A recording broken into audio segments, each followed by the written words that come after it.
Well, it's not often anyone will sit down to have an in-depth discussion about your colon, but that's what we're doing here on Morning North this morning.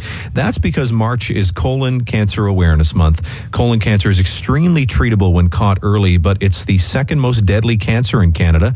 People are shy to talk about it or get tested for it. The tests and treatments for colon cancer are pretty invasive, but a new surgery is now available for patients that is not as invasive. And Sudbury has one of the only doctors in the country that can perform this procedure. Dr. Antonio Caycedo is a doctor at Health Sciences North, and he is with me in studio this morning to talk a bit about colon cancer and colon cancer awareness. Good morning. Thanks for coming in. Morning. Thank you for having me. So, as I mentioned, we know that colon cancer is extremely treatable. 9 times out of 10, it can be treated and people can be cured. So, why is the colon cancer is still such a difficult topic for people to handle? It's true. It's a difficult topic for people to handle because it's a very private theme. Like people just don't want to be invaded. People don't want to have their bodies invaded, even though if it is for investigations. And people usually think they're not going to get it. Mm-hmm. What is true is people get it. It's very common. And younger people are now being diagnosed with colon cancer. How young?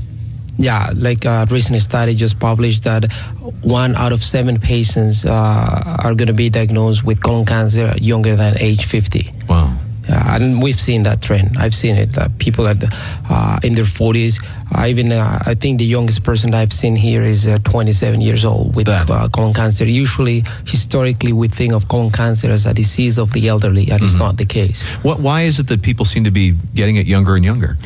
There's got to be something, I don't think anybody at this point is able to say specifically why, but the evidence suggests that younger and younger people are getting the disease, and potentially those people get better results. The reason is we're probably more aggressive in the treatment for those individuals when they're younger and younger. We're willing to go to the end, which is also the case for other patients, but when you're treating elderly patients, sometimes you got to stop and think, what is the value of doing this for that person to put it through such a problem to get what? How do you think we should try and get people to be more interested, I guess, in getting tested and in talking about this? Well, I think ideally people should just, overcome the shame and the fear of being tested for colon cancer. There are different tests, and nowadays there is a big campaign promoting the smear test that people should go and be tested. That is a good way to be tested. However, it's not the perfect way. The most accurate way to actually be tested is by having a colonoscopy. And the guidelines suggest that people at age 50 should have a baseline colonoscopy.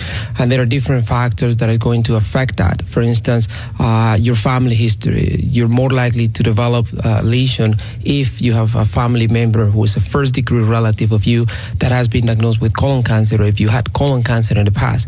There are some other malignancies that are unrelated, like malignancies in the gastrointestinal system, that also put you at a high risk of developing colon cancer.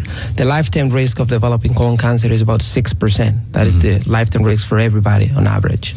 When you do hear of people getting it younger and younger, though, should 50 be the age where you start thinking about going for a colonoscopy? Should it be lower? Well, that is what the guidelines and the evidence suggests right now. Like even with that study that I was mentioning before, people getting in younger and younger, I don't think they have any evidence at this point to suggest that people should get it younger and younger. Maybe that will come. Eventually, that could be a change that could be implemented.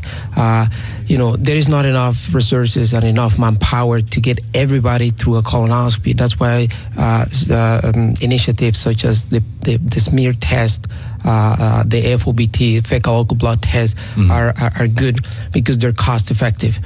You can have a massive population and test it that way. With that being said, the best and most accurate test is always going to be a colonoscopy. All right. So you are one of a handful of surgeons in Canada that is doing this new laparoscopic surgery. Can you tell me a bit about that? Yeah, well, no, I'm not one of the few doing laparoscopic surgery. Okay, laparoscopic surgery is a well-known technique. It's been used for many, many years. There is a lot of people here in Sudbury, well, not a lot, but the group of surgeons in Sudbury, many of them all well-versed in doing laparoscopic surgery. The one new technique that I'm doing, and very few people are doing, is using the same technology, but to treat rectal cancer. So is a combination of laparoscopic surgery through the abdomen and a combination of laparoscopic surgery through the rectum, through the bottom end. So the final outcome is we're going to have a specimen, which is what we resect, that is going to be more precise and is going to be significantly less invasion to the body.